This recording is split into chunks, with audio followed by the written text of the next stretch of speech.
Eds mūs modina ar kafiju. Agri no rīta mums ir sarunāta tikšanās Krāslaus vestecībnieku dievnamā.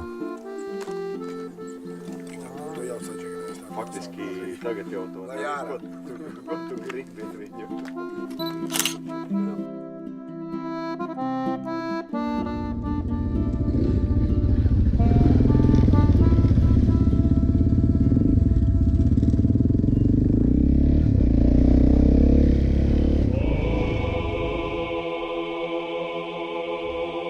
Senais koka dievnams nodega 2002. gadā, bet par laimi tika izglābtas svētīgas ikonas.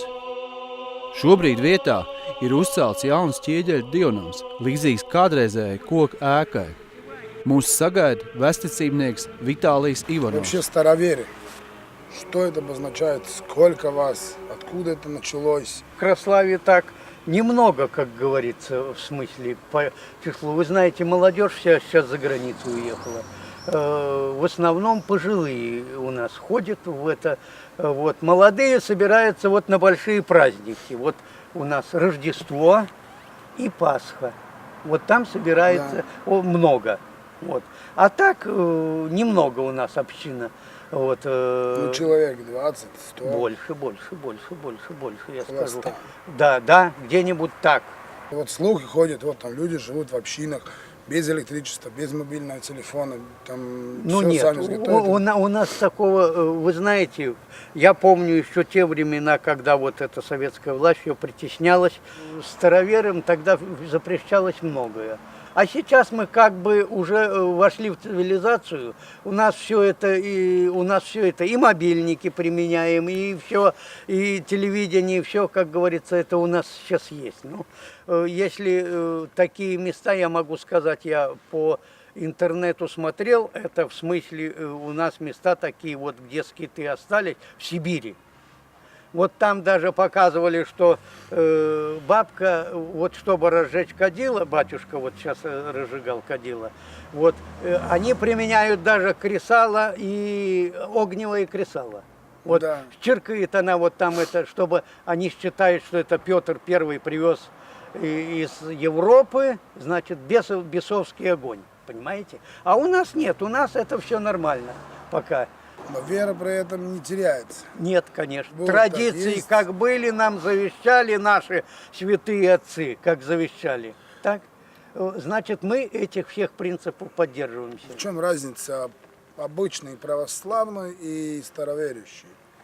Православный, ну вот когда произошел раскол, все, значит, веры, ну, в смысле, ввели что новое? Там трехперстная, у нас вот двухперстная. Двумя перстами крестимся мы. Да. Так? Вот это различие.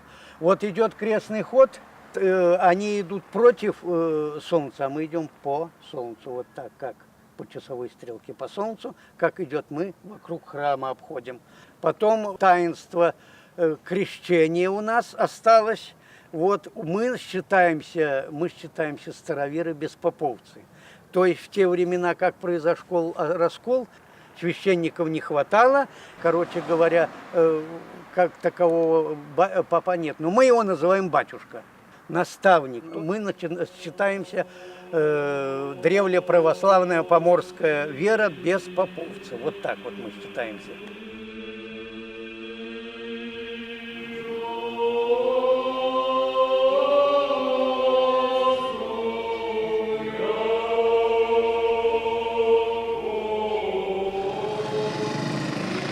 Dodamies tālāk uz vietu, kur satiekas 3 valstu robežas – Latvijas, Baltkrievijas un Lietuvas.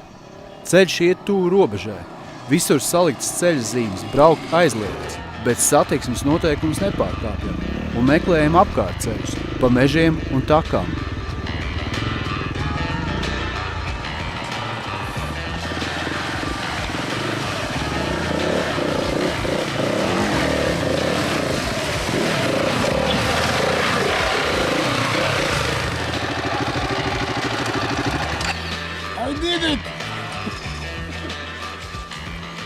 Acis darba izbijās, rokas darba nebijās.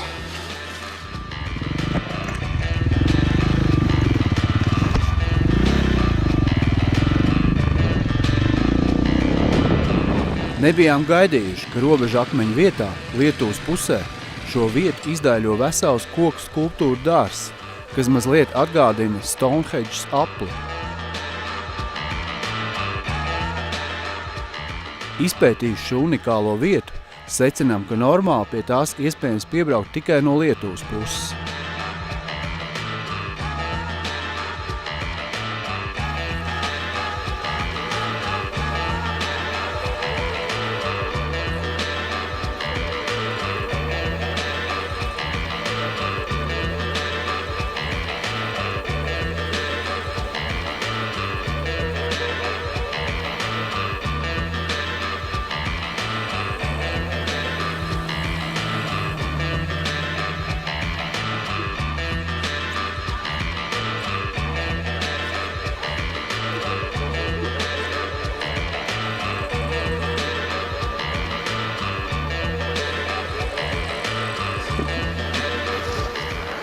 Es nezinu, es neesmu beigais gramatiķi. Nav jābūt vēl vienam e-burtam. Eja! Viņš arī bišķi nokļūdījušies. Bet, galvenais jau doma ir saprotama.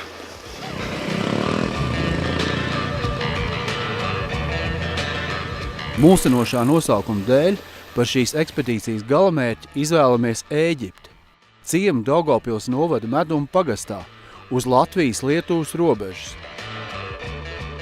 Iebraukuši Ēģiptē, nekādu ciemu tur neatrodam, lai gan tas ir atzīmēts kartēs. Ciems, agrāk sauc arī par vilku miestu, ir izzudis. Nekur tālu nav jābrauc, lai tiktu līdz siltākām zemēm. Palikuši tikai Ēģiptes luterāņu draudzes baznīcas drupas, kur sienu apmetumu apēt gliemeži un ar sūnu aizaugošu kapsētu.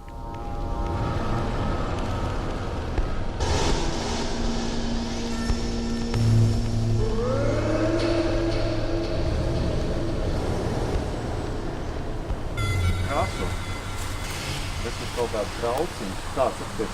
Jā, es domāju, ka nāk. Liek puķi un paskies, un liek arī puķi un liek arī akmeņus. Vai nu pašvaldības, vai nu pašvaldības cilvēki kaut kā piekot bišķiņu. Šiem, kad Oskara Svensona, tas ir Ēģiptes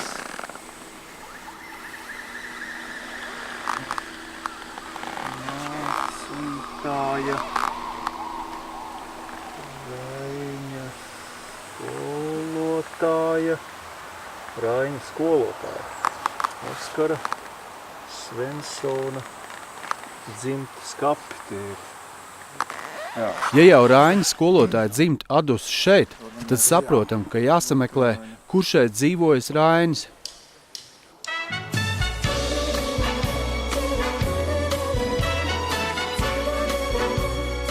Dodamies Daugavpils virzienā, ceļš mūs ieveda Berķenelē un pamanām norādi – Raiņa māja.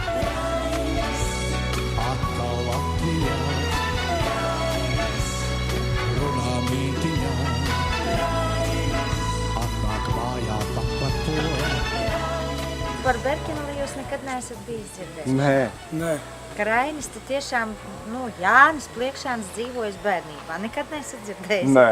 Redz, jūs trāpījāt neglēs galvas. Tā ir 4. Pliekšāna dzīves. Mēs meklējām Ēģipti, bet neatradām, nav Jūs neatradīsiet tā. Neatradīsiet tā, jo tas ir, tur ir tikai tas pastorāts. Kur jūs te braukdam? Baznīca viņa ir diezgan tādā, sliktā stāvoklī, ja redzējāt, piegājāt. Un ļoti labi, tas ir patīkami, man gribētos tad pašvaldībai Medumu pateikt paldies, ja jūs to kapu atradāt, ka nav jaudzis zālē. Ja? Jo Jānis Pliekšāns veselu gadu mācījās pastorātā pie Oskara Svensona mācītāja toreiz. Un sāka tur skolas gaitas, tas nozīmē, ka šodien tas, kas ir pirms skola, tur viņš mācījās pie mācītāja vēl ar citiem 11 bērniem. Mācījās ābeci. No šejienes tālāk, kad padzīvo līdz 14 gadu vecumam, Jānis iet mācīties Rīgā uz gimnāziju, un vecāki pārceļās uz Vasaļevu. Tā jau 5. 6. dzīves vietā, mums 4. Bet šitā tāda nozīmīga, jo tur, ka tu ābec iemācās, tas jau tas pamats Protams. visam. Pamat akmens Jā. likt tieši šeit. Šeit, jā. Tieši tā, un tieši šī māja mēs stāstam, mums ir turisti, kas brauc un saka mums Rainis.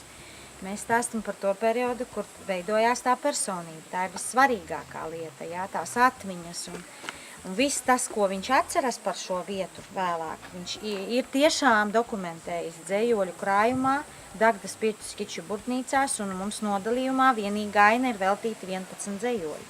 Mums nav ko fantazēt, mēs stāstam reālas lietas, ja?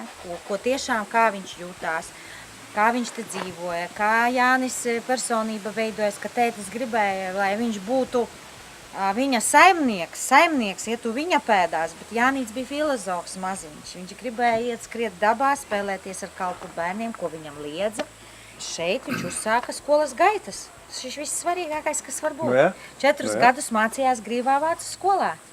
Un jauneklis iemācījās 3 valodas – vācu, krievu, franču, jā, vēl grieķu vajadzēja zināt un latīņu. Bet faktiski pirmā valoda bija vācu valoda, un to jau viņš no tās Ēģiptes veda uz šejieni. Ir Jasmuiža, ir Tadenava, bet mūsu mājas nav. Mēs neesam valstī akreditēti, līdz ar to mēs neesam tur dažos sarakstos. Bet mēs dēļ tā neciešam tik Tev briesmīgi. atrast var, patiesībā sakot. Mēs piedāvājam ne tikai ekskursiju, lai tikai kā ko paskatīties, bet arī tādā ziņā, kad var meistardarbnīcu kādu. Piemēram, akmeņu apgleznošana, koka rotaļlietu izgatavošana. Tas, kas skar tās rotaļlietas, ar ko tad Jānis te spēlējās. Ja? Un laulājam kāziniekus, krustam bērnus, ar vienmēr sakot, bet visam ir tāda neliela pieskaņa ar to Pliekšānu dzimtas stāstu, ja? Kā viņi dzīvoja, ko viņi darīja, ko viņi ēda, kas viņiem bija tur taistūrī, kas viņiem bija stallī. Ar sakot, pētam un ar to visu stāstu apaudzējam arī, lai visiem te būtu interesanti. Savukārt tēvs šit, tēvs. Jā, tā ir māsa. Bet šeit ir tas liecības. nosaukums Ēģipte? Ēģipte, to gan es jums nestāstīšu, jo es nezinu, jo 3 mājieni ir par to, bet manuprāt ir tā, ka tas Napoleona kara laikā, kad gāja pa to ceļu uz priekšu tie karavīri, tad viņi taču apstājās un veidoja savus atmetnes. Un tad arī apmetnes nosauca kaut kā, ja? Tāpēc es tā loģiski padomāju, arī Jeruzaleme dzirdējāt, ka mums ir lauks Jeruzaleme, ja? Tas pats par to no Zarasi, Daugavpils, Jeruzaleme, un es blakus dzīvoju tur visu savu mūžu. Un es nekad nevarēju saprast, kāpēc. Mana vecmama, kas vēl dzīve 96 gadi, viņa saka, acīm redzot, tas Napoleons savus tās apmetnes ir nosaucis Ēģipte, Jeruzaleme, varbūt, ka tādā veidā arī palika šie nosaukumi, ja? Kāpēc vilkamies? Sasaisties, redziet, es jums arī par Berkeneli apgalvoju. Berkenhēgen, vecā vācu valodas nosaukums. Šis miests, Berkenhēgena. Kāpēc mums tagad Birkineļi? Tāpēc, ka te dzīvo 70% citu tautiešu. Tas ir krievi, poļi, baltkrievi. Kā ir vieglāk teikt? Berkenele viņiem. Viņi saka, Birkineļa hraiņš žil, ja? Lūk, un ko nozīmē? Kaut kāds klerkis, kuram tas neko neinteresē. Viņš ķēmien uzraksta Birkineļi. Jūs iebraucat Birkineļi, izbraucat Berkenele. Zīmes pat atšķiras.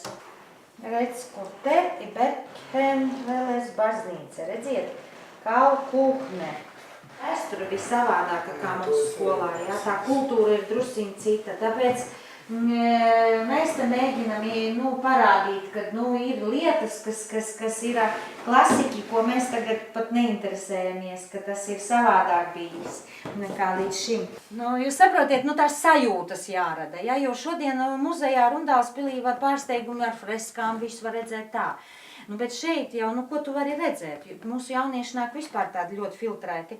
Bet tāpēc mēs viņus liekam tajā, atmetam atpakaļ un liekam domāt. Mums arī ir vilnas velšanas darbnīcas, mums arī kā vērp to diegu vilnas, kā mums ir aitu cirpšanas pasākumi. Bet viss saistīts ar tiem laikiem, arī stelles, ja, ir aužam un sienam un kaļam. Savus bērnības iespējas Rainis ir atspoguļojis dzejā. Muzeja vadītāja Ines mūs uzdāvina Raiņa krājumu Dagdas 5 skiču burtnīcas nodaļu, kas pilnībā veltīta Berķenelē. Te ir ko darīt. Ir nenormāli daudz interesanti un jauki cilvēki, un tāds, kas nav aprakstīts nevienos turismu ceļvežos un tādā garā, kad viņi šeit ir, viņi dzīvo, viņi nedzīvo kaut kādā paralēlā pasaulē, viņi dzīvo šī pašā Latvijā, mūsu valstī. Viņi pat nedzīvo savādāk.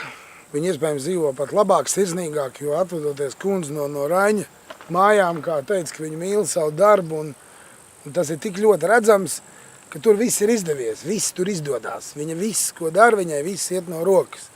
Vakardien izspriedām, ja tev kaut kas nesanāk un kaut kas nenotiek, tad tu kaut ko dari nepareizi. Un tas nav atšķirības no tā, kurā vietā tu dzīvo. Tu dzīvo Pierīgā vai tu dzīvo pierobežā. Nav no tā atšķirības. Ir jādara. Finiša nav un nebūs. Ir tikai starts.